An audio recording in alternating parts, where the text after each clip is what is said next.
in Top Gun Maverick, you're going to see real actors in the cockpit and the full capability of the airplane when you're watching the movie. When you get up there, you have a new respect for fighter pilots. There's nothing like it. That's a kill.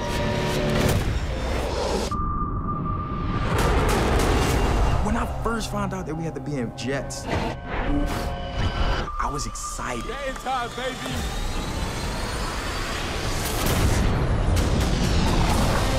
I didn't expect anything less because it's Tom Cruise. He does all of his stunts, so I expected us to have to do it too. But when it became real, I'm like, oh, I don't want to do this anymore. Oh, okay. One of my favorite analogies that some of the Top Gun pilots have, it's like being strapped on to a dragon. I told everyone, if you're going to take this role, part of it is being in that F-18. I don't know how to do it any other way. Being in an F-18 is unreal. There's going to be a lot of stuff that people see and go, no way they really did that. And we really did that. Tom said, I need this to happen at 30 feet above the ground. He was doing 480 knots, basically a 500-mile-an-hour race car. I've been doing this in these airplanes for a really long time, and I watch that and I go, wow, that's fantastic. I wanted to celebrate the fighter pilot. Watching them explore what we do, it's breathtaking. There's nothing like it. The Navy and the Top Gun team, oh, they're amazing.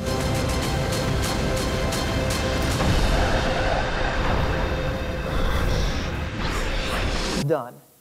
Getting the permission from the military to do all those things. Ferg, you being the air boss, who initiated who? When the Paramount said we want to do a film, who'd they have to convince? Everybody. It was a piece of cake, and it didn't take very long.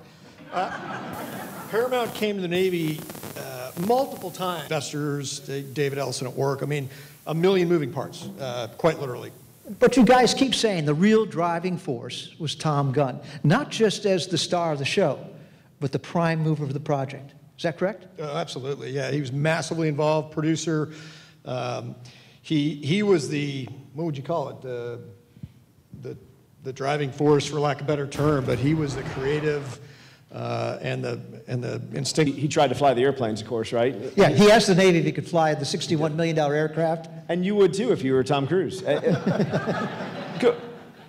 won't say yes if you don't ask, of course, but he's also an experienced pilot, so I think anybody who flies airplanes would have at least asked. And the answer is, of course, no. We've run into this a number of different times where you have civilians controlling military assets, and it's not always to our advantage. And we're fairly risk-averse in the sense that if something did happen, in the unlikely event something happened, there's really no justification ever for having a civilian at the controls of whether it's an aircraft or a submarine or a ship, you name it. But for sure, he tried. And the F-18, for all intents and purposes, is an easy airplane to fly. It's meant to be easy. It's easy to fly, it's not easy to fight. And that's the challenge as fighter pilots, is to learn how to fight the airplane, how to employ it, both with air-to-air and air-to-ground weapons. And so we wouldn't have had enough time to teach him how to do that. And we certainly wouldn't have had enough time to teach anyone, even the single greatest pilot since the dawn of time, to do what we did with those airplanes in all the arenas, both dogfighting, carrier ops, low-level flying. We don't have a single pilot in the Navy who could have really done that all to the degree that Ferg wanted it done safely and professionally, who could cover all those bases. So Ferg, you had the dubious task of being the referee between the Navy and Paramount, trying to make both sides happy. It's called an air boss, but let me show you a clip here first, and then we'll talk about what an air boss does. What the hell? Good morning, aviators. Mission, we're going dogfighting. He's not joking around. But so tell me about what you do now and how you got drafted back into the film. Oh, so as you said, I'm a pilot for Delta Airlines now. At the time, I was coming out of a big job working for a two-star. My wife, Susan, was very supportive, but I think she's kind of tired of me being gone all the time with the boss.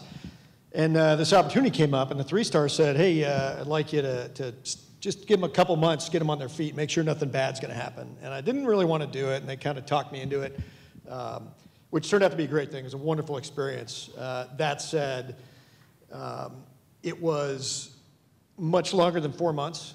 Well, I just did stuff with Paramount this morning, so it's been about 5 years now in this 4-month tour.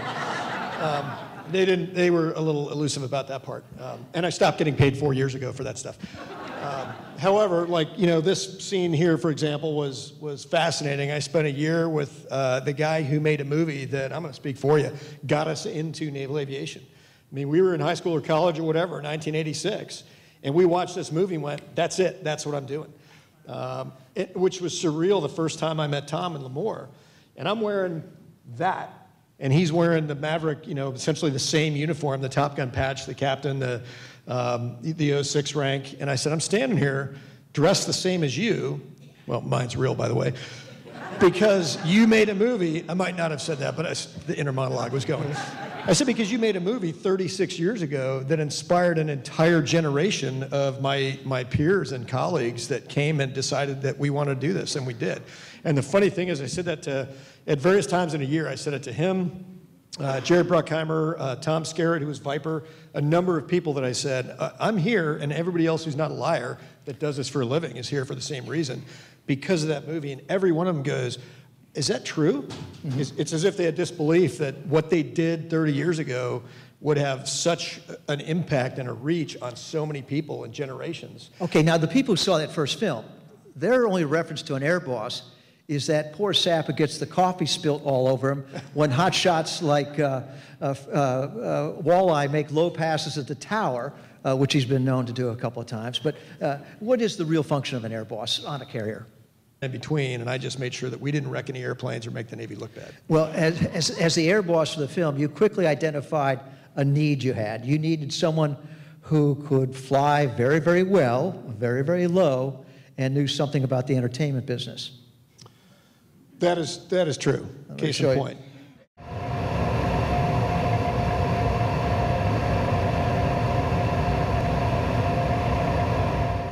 That was Frank actually flying up there with the Blue Angels, and Frank is a two-time Blue Angel. So it was no surprise that the Navy's looking for its top pilots to fly in this, and first place to go probably would be the Blue Angels. But you had already retired. Well, I was done with the Blue Angels. I hadn't retired from the military. I was still active duty. But what I had moved on to is having finished Legacy, the older F-18, for, at that point, 30-plus years. And so we were in need of a newer airplane. So we had a good idea to have a couple of ex-Blue Angel pilots be in charge of this transition to this new airplane. And so that was the job I was in at the time. What was ironic to me is the fact that as the Navy's Super Hornet transition officer for the Blue Angels, the Navy didn't find it in their budget to give me the qualification to fly the Super Hornet. I was just... But we hear you're afraid of heights, as you'll see the way he flies. This is Frank, the way he likes.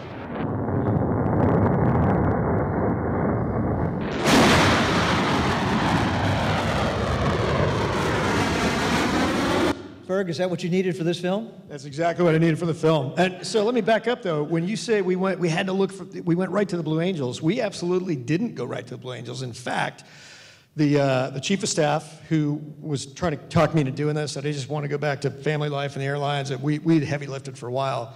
He goes, hey, I'll sweeten tenants to the maximum extent that I can. Because number one, they're all capable of doing it. Down to 100 feet, 500 knots, they're capable of employing the airplane to the limit of what it can do, which all went great until I sat down the first meeting with Tom, and he goes, yeah, 100 feet's not nearly low enough. I'm like, well, we're going to have a problem then.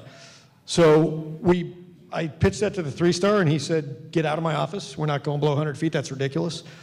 And I was talking to the boss of the Blue Angels at the time, and I said, hey, I need to know how we get a syllabus just to get these junior officers down to 100 feet and do some other kind of wacky stuff. And he goes, well, why? And I explained it to him, and he goes, well, what about walleye? And I go, what's a walleye? And he goes, well, Walleye's the guy that's doing the super transition, and he's got more time down low than I think probably anybody in the world, right? So if you watch one of the shows, he's one of the solo pilots that does the low pass over Crissy Field and Aquatic Park right on the water. Right. So I went back to the air boss, and I said, I think I have an elegant solution for you, which is to use the most experienced guy on the planet down below 50 feet, really, doing the sneak passes. I've seen some that we can't show here that are lower than that and spectacular.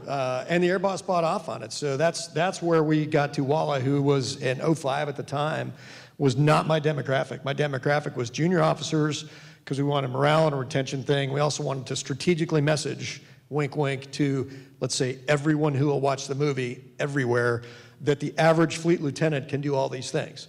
And they could have done what you did, but the safety factor that would have been added by you doing it that's how I had to get to yes, and that's how I had to sell the boss on it. So we have a new Maverick, new Captain Pete Mitchell, also Walleye. So he gets the front seat for some of these flights. But the real trick to the film was they wanted to train the actors to go up in the planes, because one of the big distinctions of this film is there's very little, if any, computer graphics in it. Those are real flight scenes, real planes flying between each other, over each other, and doing everything. And the only way they could do it was to get the actors up in the plane. And that's kind of hard to fake, right? You know, and you can't just, it's not a walk in the park. And so we'll give you an idea of what they went through. We are cleared into the area. Verify cameras are on. All right, here we go. 3, 2, 1. Here comes some G's. There's 5 G's. 6 G's. 7 G's.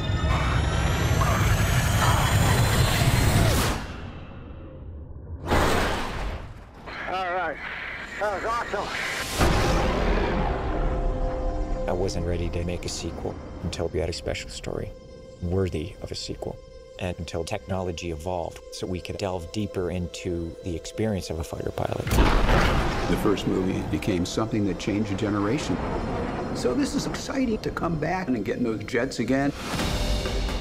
We worked with the Navy and the Top Gun school to formulate how to shoot it practically. Because if we're going to do it, we're going to fly in the F-18s. The aviation sequences had to be real. So our actors went through 3 months of grueling training. The Navy says if you eject, you have to be able to survive in the water. So we had to go through that challenging underwater program. It's intense. You're flipped inverted, and you're having to try and get out. From there, Tom designed this all-encompassing aviation training for all the actors. I started them out in a single-engine airplane to build up their spatial awareness inside the aircraft. Oh, wow. That's amazing! Oh, my God! Next, we took them to the L-39, and they went and flew aerobatics to feel what it's like in a jet. Get some speed. Wow. From there, they'd graduate to the F-18 Super Hornet and actually launching off an aircraft carrier. That's what I'm talking about. The actors also had to learn how to run the cameras, because when they're up in the jet, they have to direct themselves, essentially. Okay, I'm rolling. I had to really teach them cinematography and the lighting so that they understood what's gonna look good on camera. Sun angle's great. Everybody thought it would be impossible for actors to really be in the jets. But that's the gift that Tom gave us, that by the time we got up there, we could handle it. Definitely the most amazing thing I've ever done. All the training, 100% prepared us. I'm very proud of what we all accomplished. Each one of them are extraordinary. It still blows my mind that we've done this. There's nothing like it.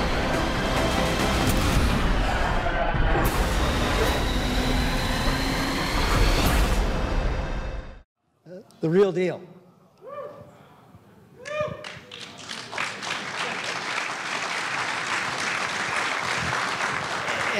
And for all our aviation vets out there, like Larry Howell, who remembers the Delbert Dunker, you went through that, right, Larry? We know how horrifying that is, and that those actors were really willing to do that. Can you even tell us, did anyone say, no, I'm not going to do it, I'm not going to take the part, I don't want to do that? No, everybody did it. There was one person, I'm not going to say who it was, he was a fairly senior member of the cast, that said, you know, I did this 36 years ago. I said, that's cool. You're going to do it again. And he did, and he was great. But you see Tom, he was all in, right? Oh, he's totally in, yeah. All right. Meet your Uber driver. So what was your first encounter with Mr. Cruz? We had set up a flight. I don't think I was scheduled to fly with him. He had flown with a number of the other junior officers, like Ferg was alluding to. But as I understood it, and Ferg had called me after we had filmed a lot of the scenes, and he said, you know, Tom just is desiring to fly with you having flown that low scene. And so I came out to Fallon. Yeah, I was in Fallon at the time, because we did it in a number of different spots. And he just hopped in the back seat for kind of a familiarization ride so we could go down and just fly together. But I felt like we had, as far as an aviation crew, good chemistry, and we enjoyed flying together.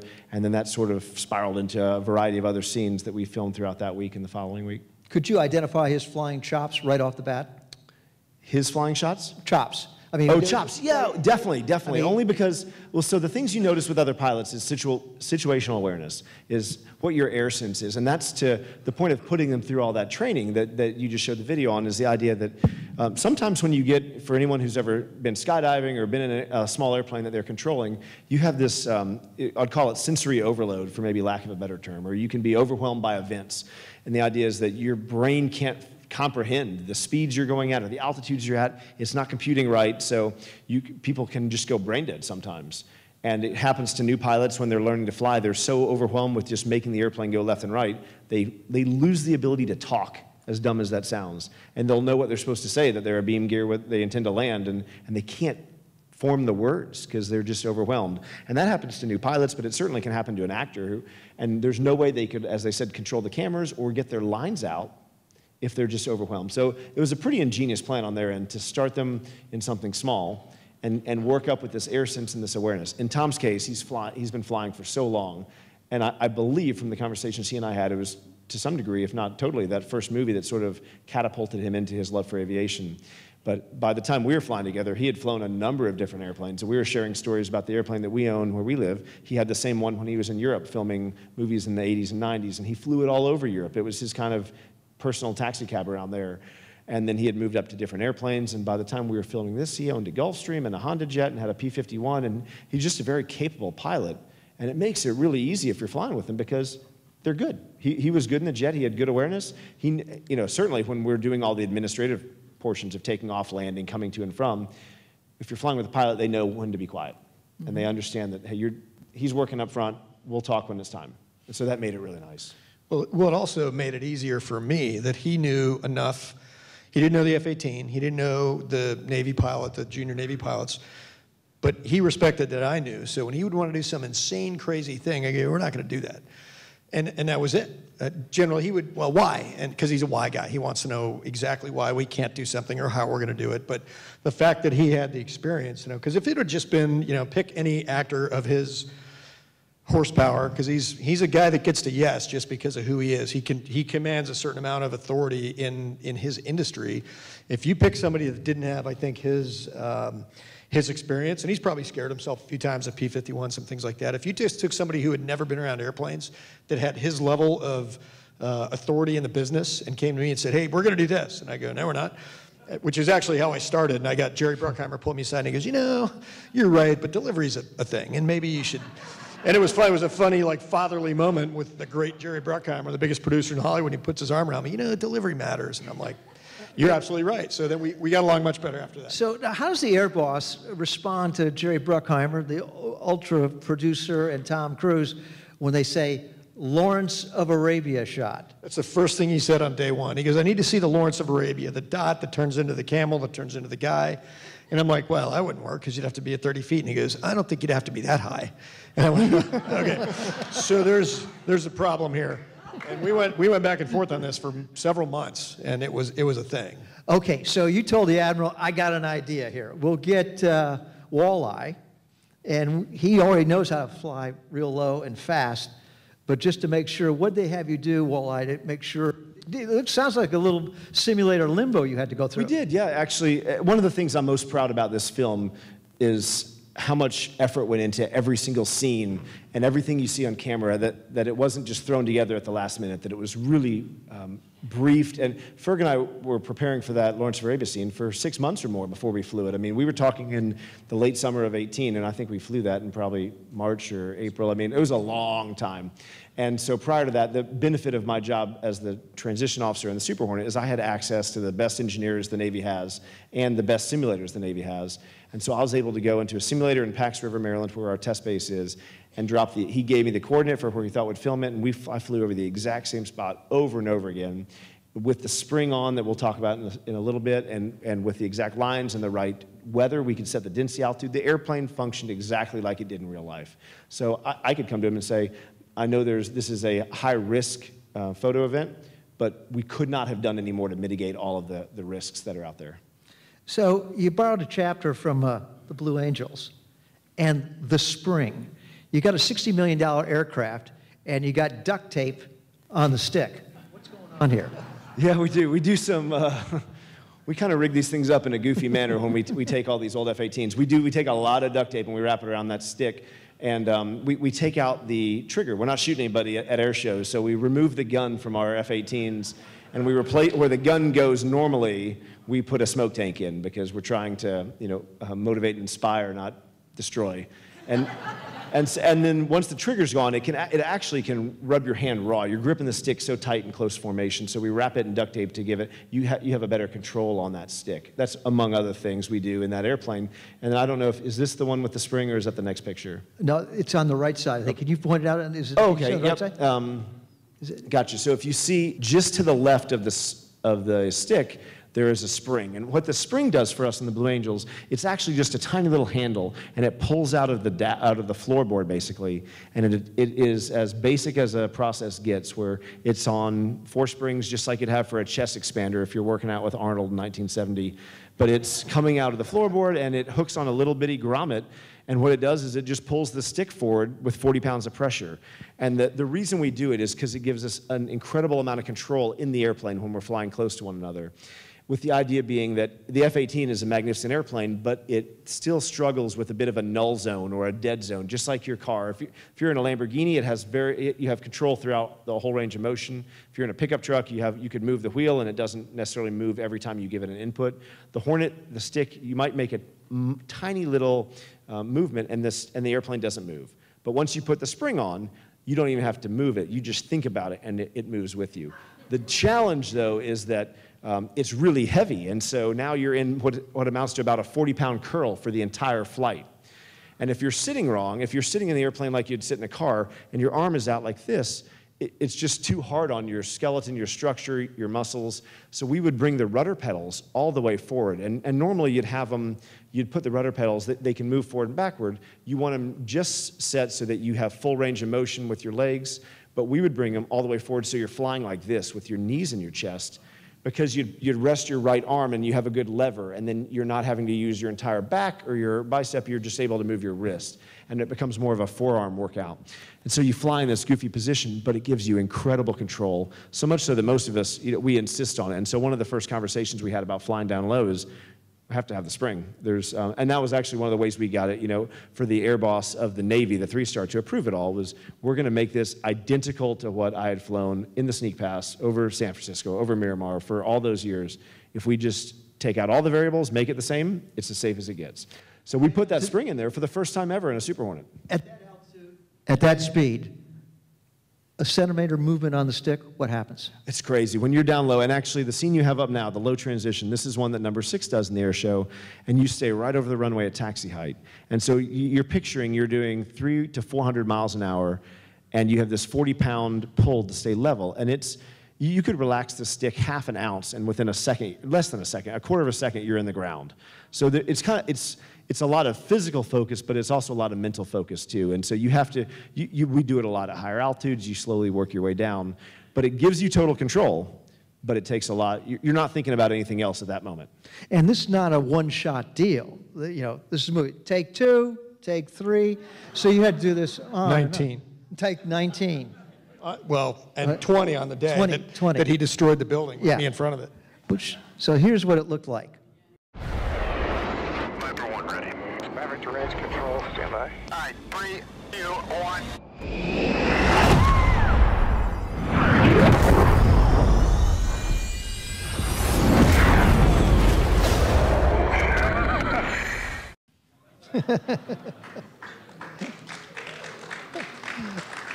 And meanwhile, down on the ground, here's the air boss.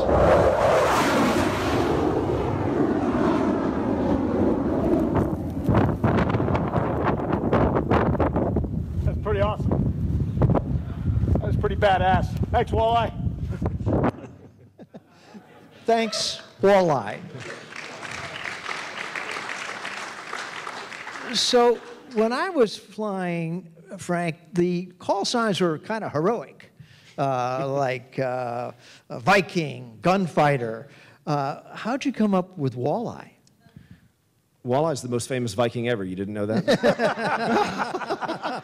I guess you need to brush up on your 800s. No, walleye, as far as hurtful call, something very much has changed since apparently you were flying, because I don't know anyone who has a heroic call sign these days. That's the Air Force. If you escape with a mildly hurtful call sign, you've won. And walleye, I thought, was actually pretty mildly hurtful in the big scheme of things. I was flying way too close to people in my first squadron for no good reason at all. I just felt like flying close, and so the joke was that I had walleye vision, and it was a joke from the movie Hot Shots, which was oddly enough a parody of Top Gun. And there was a character who couldn't see anything. He had walleye vision. He wore these thick glasses, and he had to get right up next to it to see it. And so clearly, I had to have messed up vision. I had to get really close. And so it was, as far as hurtful call signs go, there's no other backstory to it. I tried to tell people I fired the last walleye in combat because we had this, we had a very cool air-to-ground munition called the walleye, but that is the gist of it. However, the Blue Angels very much appreciate close flying, so it wasn't always bad for me. Okay. Well, later tonight up at Chesty's, General Rocco can tell you how he got his call sign of bad finger. But leave it to Hollywood to put their own take on it. In the Navy, every single pilot each have a call sign. Rooster, watch your back, Phoenix. You gotta move, Coyote. Who are your friends? Pay back. Fanboy. What do they call you? Bob? No, your call sign. Bob. Literally. When you hear their call sign, you're hearing a bit of their history. Where's he going? That's why we call him Hangman. He'll always hang you out to dry. So it's a lot of fun, and I guess the writer probably came up with all those for the. I mean, they did those actors. No, they had horrible call signs like Spine Ripper and Fang and Slayer, and I'm like, we're done. Took them all up to Top Gun, and I said, there's the wall of the former Top Gun instructors. You can choose any of those names, or you can make some up, but we're not using any of those stupid, ridiculous, cool ones. So they had, every call sign was stupid. It was, self-promoting, whatever. So they changed them, and they came up with ones that were, I think, a little more fitting, Okay, so it's up to Maverick front seat and Maverick back seat to do the 2-minute drill. One of the climatic scenes in the film where they have to do a low-level test run to take out a nuclear facility. And that was the whole film was building up to that point to do that. So tell us, Tom's in the back seat, correct? Here he is, yep, he's in the back back. seat, okay. And he's all ready to fly, but yours truly in the front seat with the same helmet. But you told me that when you first got on the set, you were kind of surprised because they sent you to the makeup department. Now, you got a helmet on, you're going to wear an oxygen mask and a visor. Why'd you have to go to the makeup department? I'll tell you, they go to incredible lengths to make it accurate. And I would have, having not been a Hollywood aficionado in the past, wouldn't have appreciated the fact that some people will do things like you've just done and zoom in on one thing to try to find any inconsistencies in the movie and what's going on. And so the first time I was flying with Tom, I walked into the hair and makeup booth, and I'm an active duty military pilot out of Pensacola who was there for a week, and I sit down, I didn't ask any questions, and I probably should have, because I felt a razor on the back of my head, and they just totally shaved the back of my head, and I go, what are you doing? I have to go to work next week, and there's no way to fix what you've just done to my head. Well, we have to fit you with this hairline. I said, okay, and next thing I know, they're spray painting my head to try to make it look right. And I hear these two, a man and a woman, talking, and they're not happy, and clearly I'm not happy. And then they glue hair to my head, and that doesn't look right. So they're cutting that, and then they're razoring someone else's hair glued to my head. And then they're spray painting that, and then they're talking amongst themselves, and I'm still in this chair an hour later.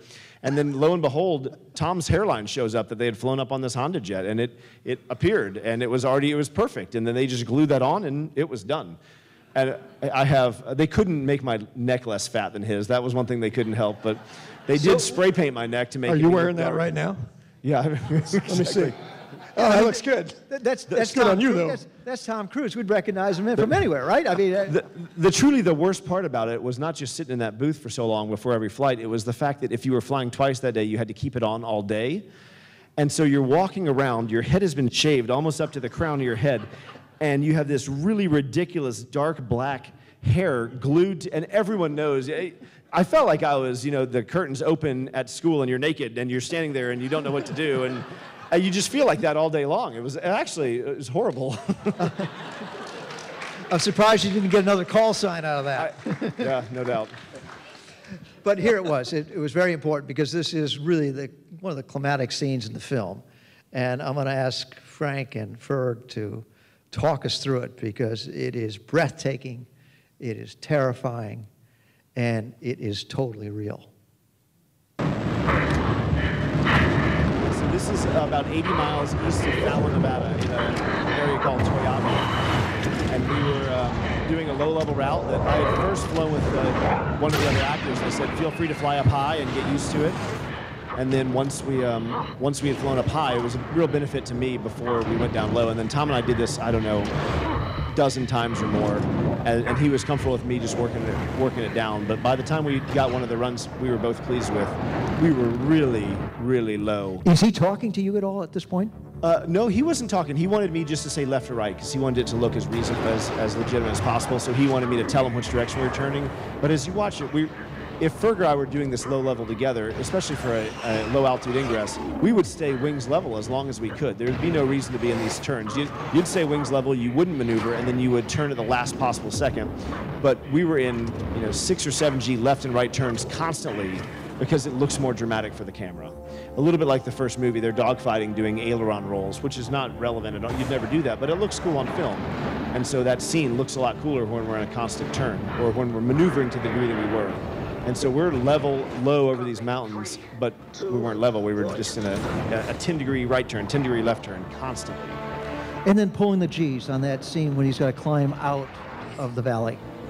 Yeah, we did it. We did it the whole time. I mean, Tom and I, for the flights we did together, we were on what we'd call the G limiter. Whatever the airplane will give you, we were taking, and which is generally 7 to 7.5 Gs, depending on your fuel. And at that point, did you ever look back in the mirror and see how he was doing? No, actually, it's funny. On the Blue Angels, I could do that. I'd watch people in my rear view mirrors, but they had so many cameras back there, I could never see the actor in the back. So you only know if they're grunting or squeezing. If you hear someone get quiet, then they're taking a cat nap. So better not to hear anything. That's remarkable. I mean,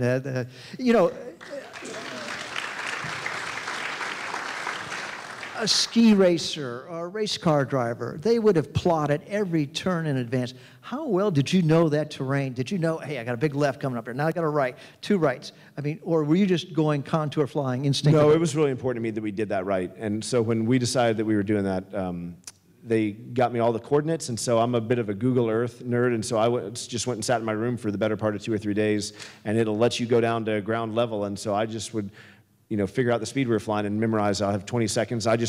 There's 1 or 2 scenes in there where you can see over the shoulder, and I think there's a scene where you can see I just have a little piece of white paper on my leg, and it basically told me, turn point 1, turn point 2, turn point 3, expect this many seconds, and so I would sit there like we would do on the Blue Angels. That's one thing where we use that sort of preparation to a great degree, where you close your eyes and you visualize the entire flight. I very much visually flew that canyon for the days leading up to the runs we did. Let's flash back to 1986, the first film. Where were you guys? And when I was doing a story for Good Morning America, there was an anecdote going around that the Navy recruitment spiked 55% after the first film. And I called 20 people at the Pentagon, and no one would confirm that number. But they all said with a wink and a nod, there was a spike, but no one would give me the number. But for you guys, it was 100%, right? Yeah, at least 1 or 2. It definitely affected recruiting. And then funny segue is Paramount called me. The movie released globally on May 27th. They called me on like June 2nd. I go, good, how's it going with you? And they go, no, how's it going? I go, what are you talking about? They go, how's recruiting? The movie's been out for 5 days. I don't know, call me in a year. Like they think that we track the metrics to the day. Like what about now? How many, it was silly that they probably do track stuff like that, but we don't. It's gonna have I'm sure it's going to have a dramatic effect, because how can you watch that or the new one and not be, how can you not want to champion that and go do that? It's fascinating. It's amazing stuff. It's a sport of kings. Where were you, Frank? High school? No, I was 8, and I watched it right when it came out with a friend and his dad, and we went, and I remember how excited the dad was to see it. I think he was more excited than the 8-year-old kids. But yeah, what I really like about the first one, and I think we talked about this during the Good Morning America bit, was that so many of the people I've flown with, and so many of the really incredible Navy pilots that I've learned from, and more importantly to me, on some really scary nights over Afghanistan or Iraq when things weren't going well or where we had really challenging scenarios, some of the people I flew with when I was very confident in their abilities or them being there with me had joined the Navy and flown because of Top Gun. And so that's really cool to me that we have this movie that inspires really incredible human beings who then were great pilots, who then made everybody around them better. And so, truly joined because of that movie. They had no intention of doing it, saw the movie, and then off they go. And then here they are 20 or 30 years later being the most highly trained, incredible aviators in really challenging situations. This being the most difficult recruiting year in the history of the military, recruiting is way down. You were telling me even to Annapolis, 50% of people normally applying for Annapolis. The Navy sure could use a boost. All the services could get a boost. Have you heard, even anecdotally, since we never got the figures last time, do you think there's more talk, more buzz about the military, and this is going to work out for the Navy and all these service branches? I'm confident it will, absolutely. I think people are going to go, we're going to have these young men and women who might want to be chemical engineers or doctors or whatever, and they're going to be smart, courageous, patriotic, and they're going to have some sense of adventure, but they have some course that they're on. They're going to watch this and do like with us. They're going to go, wait a minute. That's because we haven't had a movie like this in, 36 years. So there have been other, there's Iron Eagle and a bunch of kind of cartoony type aviation military movies. Flight of the Intruder was it was before that. I think it was 84 or something like that. So it's been a long time since we've had a movie that's about stuff like this, and B, that's so visceral and wonderfully shot, and real, all the stuff you did that we had done that was not CGI.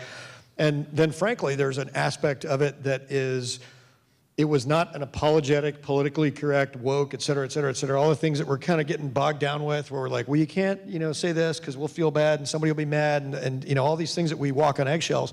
This movie's about America and victory in combat. Somebody out there somewhere is going to go, America, fighter pilot, sign me up, let's go. And we were having this discussion at dinner last night. How many do we need for this to pay off for the Navy? One. We need one person because it didn't cost us anything. They paid exorbitant amounts of money, to be exact, $13,166.15 an hour for the Super Hornet, which I thought the 15 cents was kind of funny. And the producer, I'd given these bills for tens of millions of dollars. And he goes, and it ends at 15 cents. And I'm like, Tommy, it's the treasurer. You got to pay the 15 cents. And they would.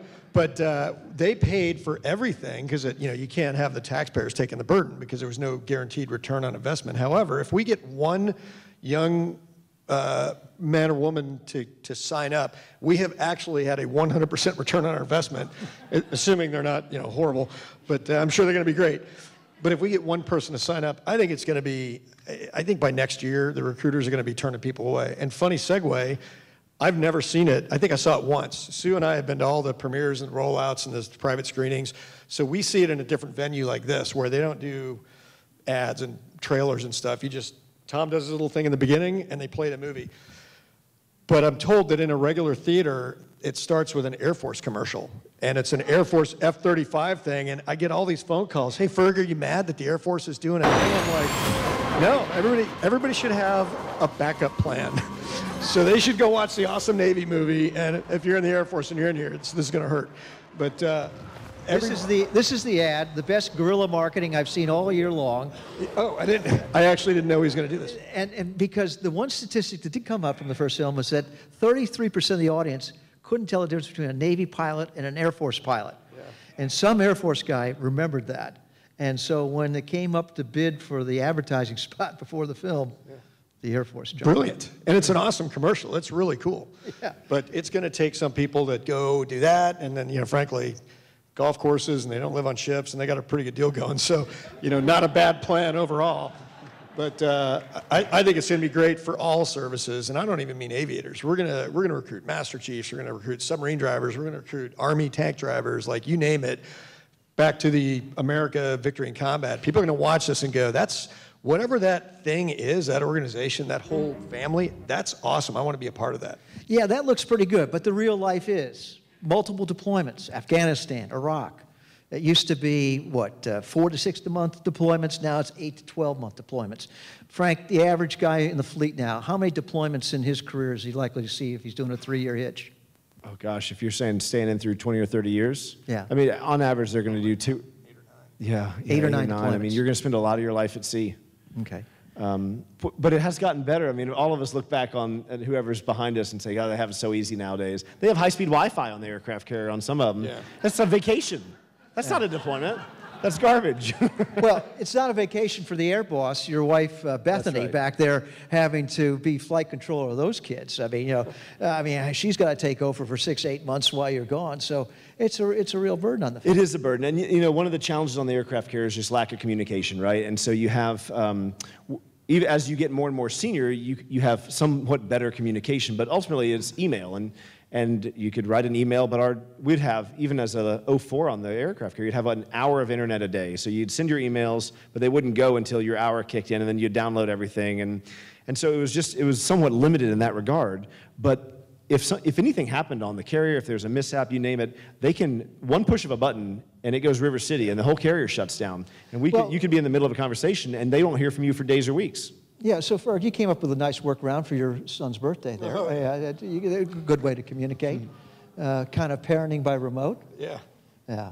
So, but you guys have to improvise, right? You have to get creative.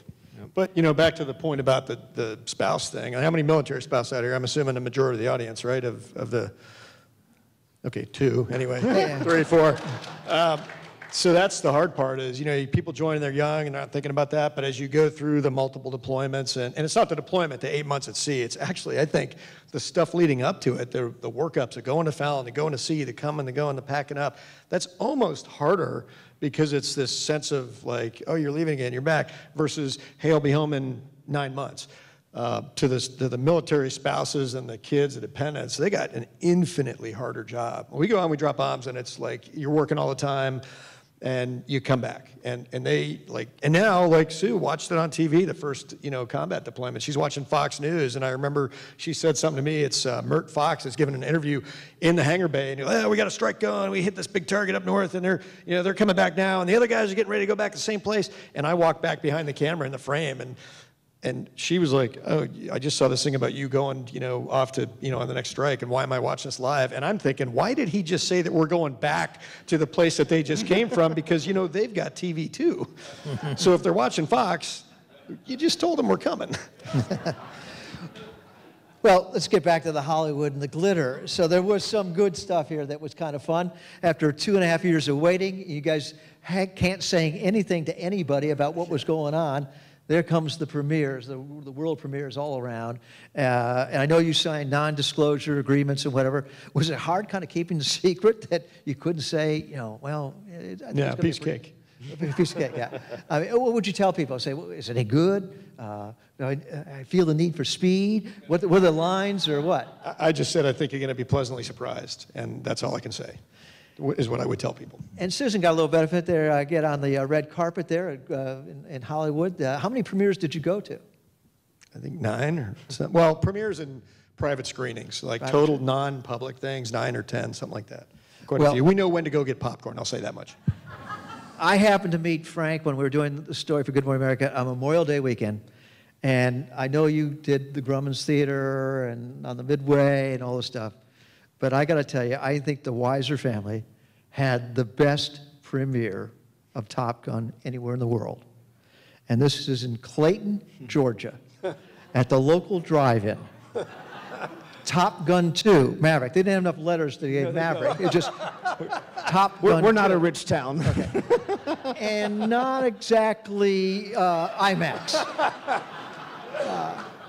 But you had your friends and your family there, and this was the night. That's right, yep. Actually, you will be, I don't know if I told you this, the only thing our town is famous for is that the movie Deliverance was filmed there. So, if that provides any background of... And Burt Reynolds was the big star until Tom Cruise hit the big screen. So, Ferg, you know, it's a great highlight for your family. Here you probably talk about it, but probably they got the biggest kick of seeing you in the film. Everyone saw the back of Frank's head for at least 20 minutes in the film, so everybody knows what Frank looks like, or at least the back of his head. But you got a couple of stand-ins. They wanted the real Navy guys, so they get the real Navy flyers at the bar, right? Yeah, we had a couple spots. They threw me in there. So people, bring us up to date on that the bar scene. It's when Tom Cruise has to pay the bill at the bar for. Right. So we actually have a thing in the O Club for anybody that hasn't been in an O Club, and I don't know how long it's been around. A couple of years, 10 years. I kind of lose track. But so cell phones became this big, like you talked about, internet on the boat. I walked around. I was on the Roosevelt 2 years ago. Everybody's walking around with their phone. I'm like, first of all, you're going to run into something. Where's the Master Chief for the Big XO? This is stupid. But they all have, it's great to have connectivity, but the fact that everybody is doing this, and then they're doing it in the wardroom, which is where we should be socializing.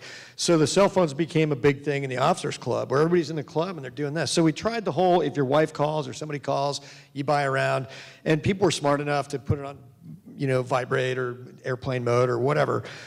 But that wasn't working. People are still on their phones. So somebody, it wasn't me, I wish it was, came up with the genius idea that if you put your phone on the bar, and somebody catches you, and you will get caught every single time, you got to buy a round, and they ring the bell, as it should be, because you should be in there doing, fighter craft, combat warrior stuff, and being social, right? Not like, look at the Candy Crush thing, I'm winning. So you should be in there with your colleagues, your peers, your brothers and sisters in arms. So somebody came up with this, and we worked into the movie. We're like, hey, you got to put this thing in, and we thought it would be an aside. It became a major theme where he's doing all this stuff on his phone, and she finally rings the bell, and they have me over in the corner. They go, hey, why don't you go by and slap him on the shoulder and say, much appreciated, pal, just to have an homage to somebody that, and the director was nice enough to throw me in there, give me my $100 for the day or whatever. So now that we have full disclosure on why wives never can reach their husbands after 6 around the O Club, I'd like to thank your wives, Susan and Bethany, for being here tonight. These guys have been gone on the road in their normal naval career. They've been doing a lot of promotions for the film, so I know it's been a lot on your families, and we really appreciate you guys sharing this night with us. And Bethany and Susan, stand up. I need a little help for one sequence here. Could you stand up, please? I was looking through the film, and I knew that the Navy pilots got to do all these stand-ins in the film, and we saw Ferg in the bar. I could recognize Ferg, and I could recognize the back of Frank's head. But in one of the biggest scenes that your husbands were standing in, I can't find him, and I hope you help me pick it out. So which one is Frank, and which one is Ferg here? Because we know they want to be realistic, and we know that they, want to have the real deals in there. So, Susan, can you help me out a little bit with that? Can you see? Yes, Susan. Which one is me? Oh, I'm in trouble. Yes! I'm taller than that guy. But let's talk a little bit about you guys beyond the piloting and stuff. You live in North Georgia, Frank. I had the pleasure of meeting you there and seeing your lovely home in the beautiful mountains near the Highlands, near North Carolina. And it's absolutely gorgeous. And I'm going to show a little bit where he lives. And now here's an ultimate flyer. The name of your street is what, Doolittle Street or? I'm on Robin Olds Drive. Robin Olds Drive, who's a great air ace. All the streets in his community have names of famous aviators, and you'll see why. This is beautiful, set in the mountains, and it's a fly-in community with its own airstrip. And most of the, tell me about it, Frank. Yeah, it's a little place, perfect little spot of heaven for us. But it's we have a 5,200-foot runway. You can land everything from a little bitty airplane to, a Challenger corporate jet, and it's just an awesome spot. Every house looks out in the mountains, and this is Frank pulling his plane out. I think, yeah, or did it stop? Yeah. Yep. So that's your hangar there, I think. That's our hangar, yeah, and it's just a really awesome spot. We wanted to live in the southeast, but we're surrounded by mountains and lakes, and we can come and go as we please. That little airplane of ours can get to the Bahamas in 3 hours, and it makes it really convenient to travel around. Now, what really struck my camera eye when we showed up there to meet Frank, You guys remember the opening sequences of the film when Tom Cruise is in his hangar and he's got his wrench and he's got all his memorabilia, he's got the flags, he's got his motorcycle. So if you look behind in his hangar, he's got a vintage Corvette, he's got a BMW, he's got all kinds of mountain bikes, motor scooters, tails to Blue Angels planes. Easy. Oh, that's not say that. No, he Hey, doesn't. We pinky swore. Don't you come to my house ever. He had pieces of metal that were painted blue and yellow. Is there a Jag in the crowd? And no? a big Good. American flag and big posters. The ultimate man cave. And just, you know, and it struck us. We started laughing because it was just like out of the movie. Here's a guy. And Bethany, and they, after they got out of the military, I'm not correct, they had an apartment above there, and they lived above the hangar initially when you first mentioned I it. did find it a tiny bit ironic that in the middle of filming this thing, I was a Navy commander, so a little bit too senior to be doing what I was doing because FERC had lieutenants. I had declined command and basically quit the Navy, so I was not someone who was career upwardly mobile. And I was living in a hangar with my family. And I didn't quite know the storyline, but when I found out that this character that I was doubling as was living in a hangar and didn't have any career upward mobility, I'm like, man, we got a lot in common. About you. You're just better looking. You're just now figuring that out? But they do have a beautiful home up in the mountains with a 180-degree view of the highlands, and it's absolutely extraordinary, and almost extraordinary as your family. Your kids were wonderful, and I just really enjoyed that Memorial Day weekend up there. And then, Ferg, you can't get it out of your system. You're still in the Air Boss business. I mean, you're still helping filmmakers make it look real. Yeah, so this is actually from the first one. We were filming in Tahoe, and it was in helicopters 2 days before Christmas. So I got my Santa hat on, and we're going to go film some airplanes taking off when we mock that Tomcat taking off on the taxiway. It's actually an F-5. But the joke along the movie was it was pretty stressful, right? Because Tom is a very he wants what he wants, and it was a high-profile thing, and if anything went wrong, it'd be a disaster. So the joke for a year was, I'll never work in this business again. They're like, right, you will. I'm like, no, I won't.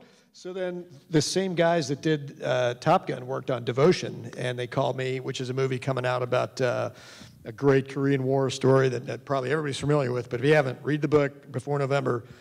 It's fantastic. They called me to come out because they said, we need somebody that's got care expertise for the Korean War. And I'm like, how old do you think I am? So I got him a guy who was, actually flew with all the people that were in the movie on the Leyte in this theater of operation. And what I found is you have to have a certain amount of set etiquette. You need to know when to talk, when not to talk. You need to understand budgets and timing and all these things that I learned very quickly on Top Gun. And God bless the guy, national hero and a treasure, but he couldn't pick it up quick enough. And they said, we got to bring you out here and do this. So I went to the TILIC Association. I got very smart on all these things over a course of about a week. So I learned, like, I was an LSO, but modern day LSO, the guys in the back of the boat that talked the jets on. So I had to learn how we did it back in the day with the suit and the paddles. And I spent a day figuring out that, so I taught the stuntmen how to do that, and this ended up being the product, was this movie. Well, Top Gun has set a very high bar for aviation films now, and this one seems to match it, and you will recognize some of the lead actors from Top Gun in this film.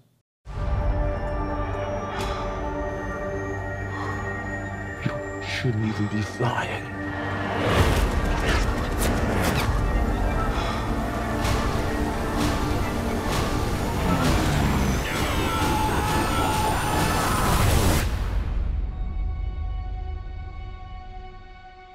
It's good to know the men you're flying with. See what they're fighting for. What are you fighting for? Hoping to find that out. Try to keep up.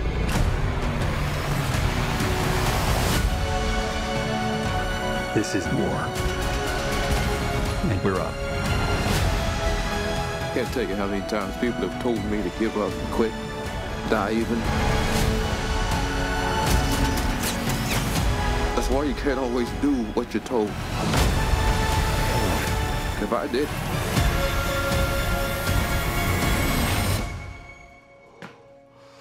I wouldn't be here.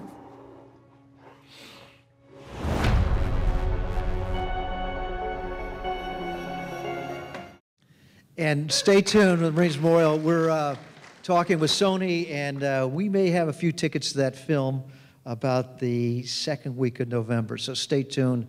We're working with them and would love to do something for all our Korean War veterans who are members of the club and associated members. But guys, Ferg and Frank Walleye, thank you for sharing your time with us. Thanks for getting us out of our COVID caves and back into the theater. And most importantly, thank you for your incredible service due to your incredible skills with an aircraft. Thank you very much. Thank you. Thanks.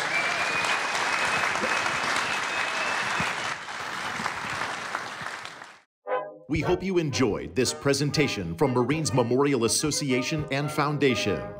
To learn more about the organization and our programs, please visit our website at marinesmemorial.org.